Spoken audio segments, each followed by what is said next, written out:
Sarah de Beauté à Thé en collaboration avec maviefemme.com et on a décidé de vous montrer comment appliquer votre fard à paupières et votre eyeliner. Le fard à paupières, c'est un petit peu compliqué parce que chacune a sa méthode. Il y en a qui vont mettre avec le doigt, d'autres avec des petits embouts éponges, d'autres avec des pinceaux. Ce que je vous décommande particulièrement, c'est les doigts, tout simplement parce que vous aurez plus de matière sur le doigt que sur l'œil, vous n'aurez pas une intensité qui sera très très belle, vous n'aurez pas une application très précise, ce sera pas forcément ce qu'il y a de plus joli. L'embout mousse, ça peut passer mais c'est pas génial, encore on a quand même un maquillage qui est pas très précis, qui est un peu enfantin. Le mieux ça reste les pinceaux, et la base des bases, c'est les pinceaux plats. Alors les pinceaux plats, vous en avez de tout type.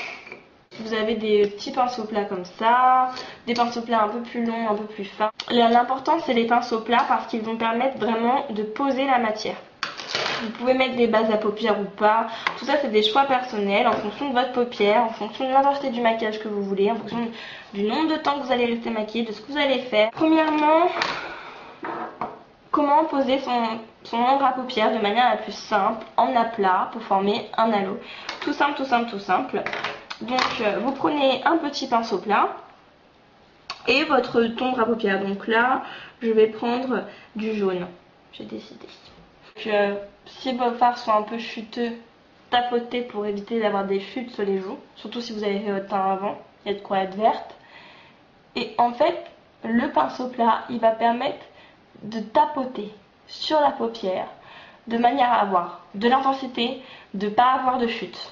Avoir une couleur vraiment fidèle à ce que vous avez dans le pot.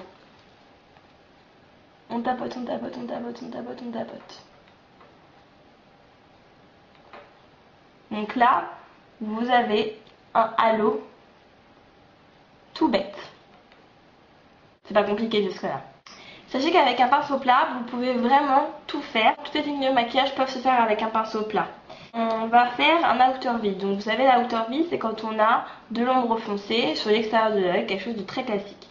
Vous pouvez très bien le faire avec là aussi un pinceau plat. Ce ne sera pas forcément ce qu'il y aura de plus simple pour vous.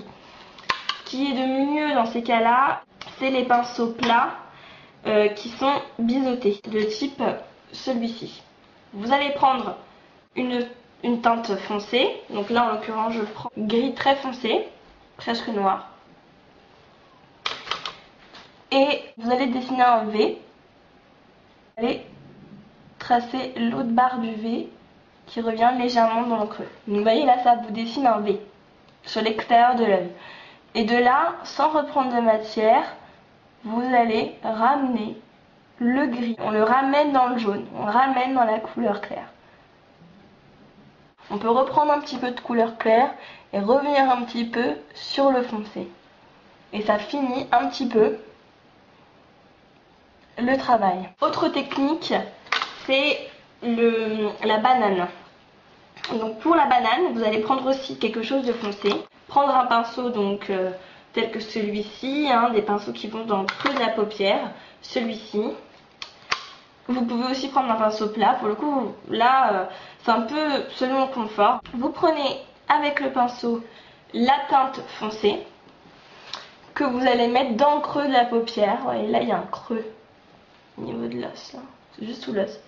Et vous allez faire des allers-retours dans le creux.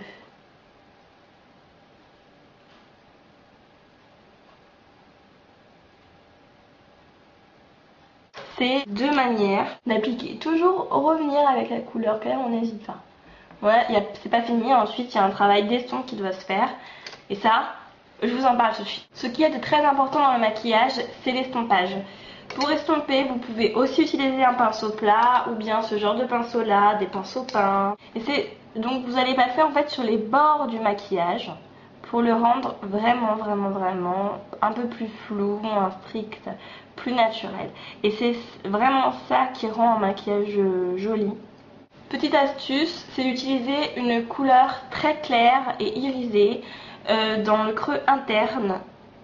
Sur toute cette partie interne et aussi sous le sourcil quand votre maquillage n'est pas trop pailleté. Je vais prendre un blanc légèrement doré et irisé que je vais poser donc en interne juste ici.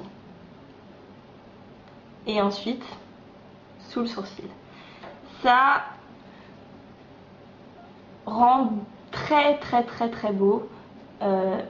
Ça finit l'estompage. Il y a une étape qu'il ne faut pas non plus oublier, c'est le dessous de l'œil. Quand vous avez un maquillage un peu chargé, ça peut paraître un petit peu déséquilibré de pas se mettre le dessous de l'œil. Moi j'aime bien les petits trucs comme ça, un petit peu de gris foncé et on passe sous l'œil.